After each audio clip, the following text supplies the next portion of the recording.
যে কোনো ধরনের ভালো অনুবাদ আপনারা পড়বেন, তাফসির পড়বেন। আমরা কোরআনময় করতে চাই। খতম কোরআনে রমাদানের এক খতম দেওয়ার একটা সহজ পদ্ধতি হচ্ছে রমাদানের প্রতি নামাজের পরে 4 পৃষ্ঠা। প্রতি নামাজের পরে কয় পৃষ্ঠা? 4 পৃষ্ঠা। তাহলে 5 ওয়াক্তে 4 পাঁচা 20 পৃষ্ঠা। হেফজে কোরআনগুলো 20 পৃষ্ঠা এক পারা। এভাবে 30 দিনে আপনার এক খতম হয়ে যাবে। আমরা যেন তার তিলের সাথে বিশুদ্ধভাবে কোরআন তেলাওয়াত করতে পারি, আল্লাহ তৌফিক দান করুক। পড়ে না আমিন। 2 নাম্বার করণীয়, ধীরস্থির ভাবে তারাবির সালাতগুলো যেন আমরা আদায় করি। তাড়াহুড়ো করবেন না আল্লাহর ওয়াস্তে, তাড়াহুড়ো করবেন না, তাহলে কোরআন আমাদের জন্য বদদোয়া করবে। তাড়াহুড়ো করবেন তারাবির নামাজে। তারাবির নামাজ সালাতুত তারাবিহ মানে বিশ্রামের নামাজ। আর আমরা পড়ি সালাতুল কিতার, রেলগাড়ির মতো নামাজ। চিল্লায় বলেন ঠিক কি না? না, এরকম করবেন না। ইমাম সাহেবদেরকে আশ্বস্ত করুন যে ইমাম সাহেবরা আমরা পিছনে আসি আপনাদের সাথে, আপনি আস্তে আস্তে পড়েন, তার তিলের সাথে পড়েন, ধীরস্থির ভাবে তারাবির সালাত পড়বেন। সারা বছর এই সুযোগ হয় না দাঁড়িয়ে কোরআন শোনার, এরকম আয়োজন ব্যবস্থাপনা সারা বছর আর আমরা পাই বলেন তো না। তারাবির সালাতের রাকাত বিতর্ক এড়িয়ে চলুন। রাকাত নিয়ে বিতর্ক করবেন না। 8 রাকাত 20 রাকাত নিয়ে যে মারামারি এই দেশে, এটা শয়তানের ফন্দি। চিল্লায় বলেন এটা কার ফন্দি? আমরা 20 রাকাত পড়ি, আপনারা হয়তো 8 রাকাত পড়েন, কোনো অসুবিধা নাই। আমরা যারা 20 রাকাত আমরা পড়তেছি, আমরা 20 রাকাতের কথাই বলি। 20 রাকাত আমরা পড়বো আজীবন। সৌদি আরবে মক্কা মদিনায় 20 রাকাত পড়ে, কোনো অসুবিধা নাই। অন্যান্য মসজিদগুলো 8 রাকাত পড়ে। এই নিয়ে এদের মধ্যে মারামারি আছে? হ্যাঁ, এই জন্য রাকাত বিতর্ক এড়িয়ে চলবেন। প্রিয় ভাইয়েরা, আপনার আমল আল্লাহর কাছে কবুল হবে সংখ্যার বিচারে না উত্তমতার বিচারে? বলেন তো, সংখ্যার বিচারে না উত্তমতার বিচারে? উত্তমতার বিচারে। কত চমৎকার ভাবে আপনি আল্লাহর সামনে দাঁড়াতে পারছেন এটা বিবেচ্য। রুকু সেজদাগুলো সুন্দরভাবে করবেন। রুকু থেকে সোজা হয়ে দাঁড়ানো ওয়াজিব। 2 সেজদার মাঝখানে সোজা হয়ে বসা ওয়াজিব। এই তা'দিলুল আরকান বাদ দিলে হানাফি মাযহাব মতে সৌ সেজদা দিতে হবে। অন্য মাযহাব মতে নামাজই হবে না, আপনি নামাজই হবে না। এই জন্য ধীরস্থির ভাবে তারাবির সালাত যেন আমরা আদায় করি। পারা যাবে তো ইনশাআল্লাহ? 3 নাম্বার, তাহাজ্জুদের সালাত আদায় করুন। বছরের অন্য সময় উঠতে পারি না, অনেকে বলে হুজুর উঠতে পারি না, কিন্তু রমাদানে সাহারি খাওয়ার জন্য তো উঠাই লাগে। কি বলেন, সাহারি খান আপনারা? হ্যাঁ, খান না? খান কে কে দেখি তো? মাশাআল্লাহ মাশাআল্লাহ। এই সুন্নত পালনের জন্য 1 নাম্বার। মাশাআল্লাহ, ঠিক আছে, পালন করবেন। আল্লাহর হাবিব বলেন তাসাহহারু ফা ইন্না ফিস সাহুরি বারাকা। তোমরা সাহারি খেও, কেননা সাহারির ভেতরে বরকত ঢুকায় দিয়েছে কে? খেজুর 1 গ্লাস পানি খেলেও সারা দিন আপনাকে তরতাজা রাখে কে?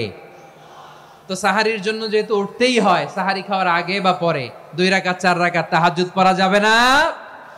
রব্বুল আলামিন বলেন ওয়ামিনাল লাইলি ফাতাহাজ্জাদ বিহি নাফিলাতান লাকা আসা আইয়াবআসাকা রাব্বুকা মাকামান মাহমুদা। ও নবী, রাতের কিছু অংশ সময় তাহাজ্জুদের সালাত আপনি আদায় করবেন, কারণ এই তাহাজ্জুদ হলো আপনার জন্য নাফিলাতাল লাক, অতিরিক্ত ফরজ। আপনাকে মাকামে মাহমুদে অধিষ্ঠিত করবে কে? এজন্য যারা সম্মানিত হতে চান, সম্মানের আসনে যেতে চান, তাদের জন্য তাহাজ্জুদ অবধারিত। আমরা রমজানে সাহারির আগে তাহাজ্জুদ পড়তে চাই কি চাই না? এই নামাজটা আল্লাহ বড্ড ভালোবাসেন। কেন জানেন? কারণ গভীর ঘুমকে স্যাক্রিফাইস করে আমরা এই নামাজ পড়ি। ঘুমের আরবি জানা আছে কারো? ঘুমরে আরবিতে কি বলে? অনেকগুলো আরবি আছে। একটা আরবি হচ্ছে নুআস, তন্দ্রা, তন্দ্রা, আমানাতান নুআস কোরআনে এসেছে। আরেকটা আছে ঝিমুনি, ঝিমুনি, এইভাবে ঝিমুনি আসে ঘুমের আগে, এটারে বলে সিনা। এটারে কি বলে? সিনা। স্বাভাবিক ঘুমকে আরবিতে বলে নাউম। স্বাভাবিক ঘুমকে কি বলে?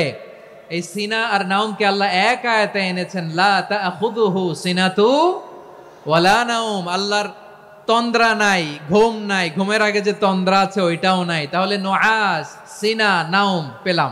আরেকটা ঘুমের আরবি হচ্ছে হুজুদ। চাঁপাইনবাবগঞ্জ আওয়াজ করে বলেন, আরেকটা ঘুমের আরবি কি?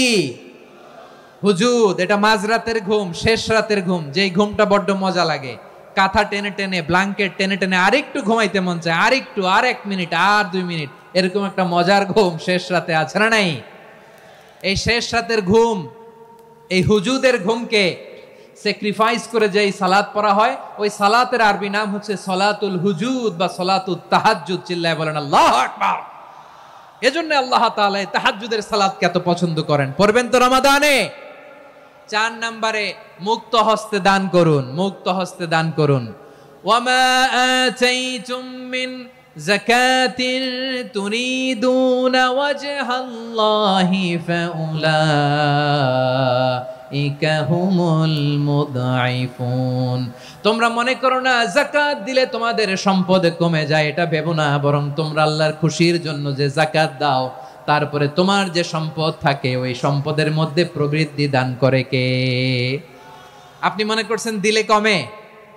চাঁপাইনবাবগঞ্জের ভাইয়ের আওয়াজ করে বলেন, দান করলে কি সম্পদ কমে নাকি বাড়ে? আওয়াজ করে বলেন, কমে না বাড়ে? বাড়ে। যেটা দান করেন কামাসালি হাব্বা আম্বাতাত সাবআ সানাবিলা ফি কুল্লি সুমবুলাতিন মিয়াতি হাব্বা। 1 টাকা দান করলে এটা চারা বীজের মতো, রূপে দিলে 7টা শীষ, প্রতি শীষে হয় 100 শস্য দানা। আল্লাহ যারে চায় এরকম বাড়ায় দেয়, প্রবৃদ্ধি দেয়। সুবহানাল্লাহ। এজন্য মুক্ত হস্তে দান করতে রাজি আছেন?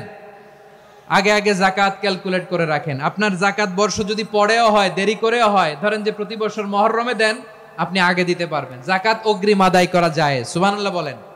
বিষ্ণু ইসা ইসলাম রমাদানে এত দান করতেন, কানা আজওয়াদান নাস, কিন্তু রমাদানে আজওয়াদুন নাস আজওয়াদু বিল খাইরি মিনার রিহিল মুরসালা।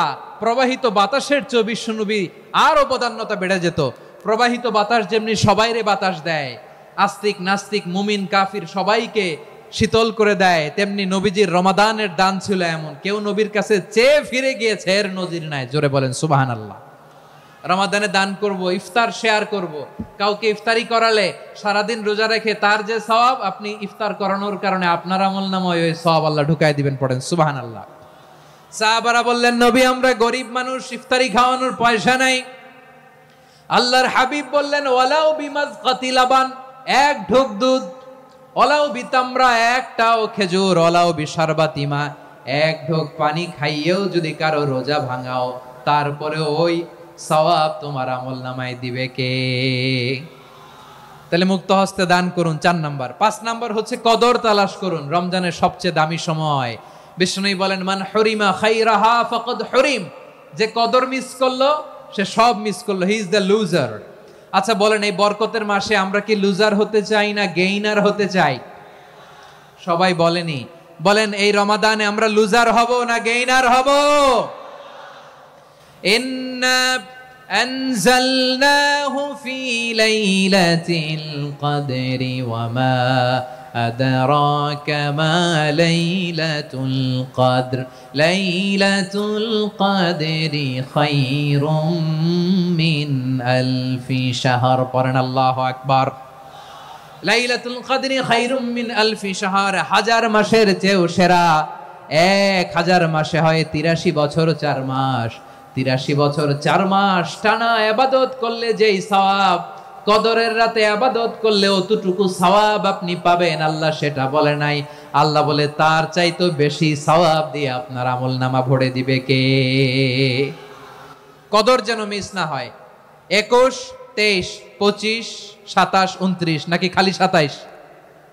আপনারা কি খালি 27? রমজানের শেষ দশকের বেজর রাতগুলোকে কদর হিসেবে তালাশ করো। আল্লাহর হাবিব সাল্লাল্লাহু আলাইহি ওয়াসাল্লাম শেষ 10 দিন টানা ইবাদত করতেন, টানা ইবাদত। ইদা জাআল আশরু আহিয়াল লাইলা আইকাযা আহলা ওয়া জাদ্দা ওয়া শাদ্দাল মিজার। সারা রাত জেগে ইবাদতের নজির নবীজির নাই, শুধু রমজানের শেষ দশক ছাড়া। সুবহানাল্লাহ বলেন। নিজেও ঘুমাতেন না। ফাতেমা রাদিয়াল্লাহু তাআলা আনহু, আলী রাদিয়াল্লাহু তাআলা আনহু কাউকে ঘুমাতে দিতেন না, সবাইকে জাগিয়ে তুলতেন। আমরা সারা রাত জেগে ইবাদত করব। রাজি আছেন তো? কদর যেন আমাদের মিস না হয়। আজকে থেকেই ক্যালেন্ডারে মার্ক করে রাখেন, সব কাজ পেছনে ফেলে, সব ব্যস্ততাকে পেছনে ফেলে ইবাদতের জন্য আমরা প্রস্তুত থাকব কদরের রাতে। কোনোভাবে কদর যেন আমাদের মিস না হয়, ইনশাআল্লাহ। বলেন তো সবাই। 6 নম্বরে পারলে ইতিকাফ করবেন। আল্লাহর হাবিব সাল্লাল্লাহু আলাইহি ওয়াসাল্লাম প্রতি বছর 10 দিন ইতিকাফ করতেন। যে বছর ইন্তেকাল করবেন সে বছর 20 দিন ইতিকাফ করেছেন। আপনি বলবেন, হুজুর ইতিকাফ না করলে সমস্যা কি? আমার নবী একটা ইবাদত সারা জীবনেও ছাড়ে নাই, আর আপনি জীবনে একবারও করেন নাই। এবার হিসাব আপনার কাছে, হিসাব আপনার কাছে। না পারলে অন্তত রাত্রি বেলাগুলো মসজিদে কাটাবেন, পারবেন তো ইনশাআল্লাহ। সব শেষে শিশু এবং নারীদের ব্যাপারে বিশেষ খেয়াল রাখবেন। শিশুদের রমাদানের ব্যাপারে উৎসাহ দেন, তাদের প্রস্তুতি নেওয়ান, তাদেরকে রোজা রাখতে দিবেন আমার ভাইয়েরা এবং বোনেরা।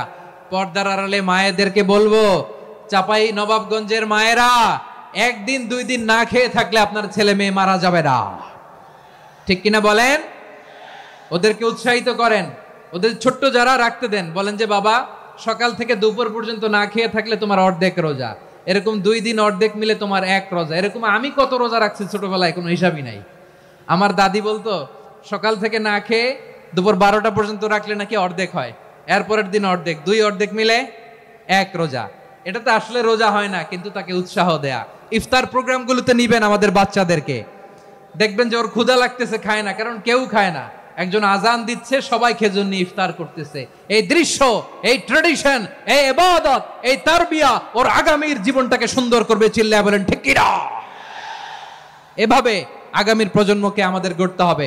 শিশুদের রোজার ব্যাপারে প্রস্তুতি নিন, উৎসাহ দিন। আর নারীদেরকে কষ্ট দিবেন না। সারা দিন পেঁয়াজু, আলুর চপ, বেগুনি, পাকোড়া, ছোলা, মুড়ি, শরবত, রুয়াবজা আছে না নাই, বানাতে বানাতে আমাদের বোনেরা কাহিল হয়ে যায়, আর তারাবি পড়তে পারে না, ইবাদত করতে পারে না।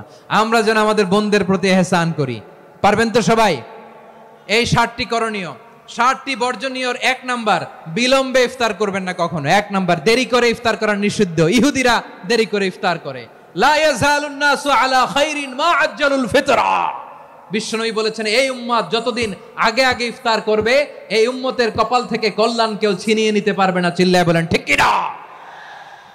আজানের জন্য বসে থাকবেন না, সময় দেখবেন।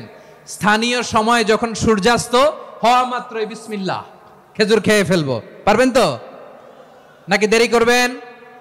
2 নাম্বার, রমাদানের পবিত্রতা বজায় রাখবো। কোনো তর্ক বিতর্ক অশ্লীলতায় আমরা জড়াবো না, ঝগড়া করবো না, সরাসরিও না, ফেসবুকেও না। করবেন কেউ গালি দিলে বলবেন ইন্নিমরুউন সায়েম, আমি রোজাদার। আল্লাহর হাবিব শিখিয়েছেন, কেউ যদি তোমার গালি দেয়, কটু কথা বলে, অশ্লীল কথা বলে, রমজানে তুমিও বলতে পারবে না, তুমি বলতে পারবা ইন্নিমরুউন সায়েম, আমি রোজাদার। আজকে থেকে নিয়ত করেন, রমজানে কেউ গালি দিলে আপনি একটা গালি দিবেন নাকি? কি বলবেন? রোজাদার, রমজানের পবিত্রতা আমি ভঙ্গ করতে পারবো না। অশ্লীল নাটক, সিনেমা আমরা দেখবো না।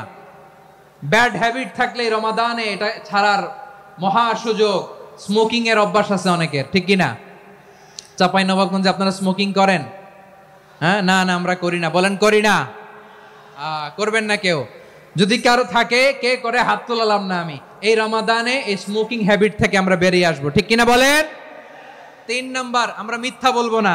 বিশ্বনবী বলেন, মানলাম ইয়াদা কাওলা যুরি ওয়াল আমালা বিহ ফালাইসা লিল্লাহি হাজাতুন ফি আইয়াদা তাআমাহু ওয়া শারাবা।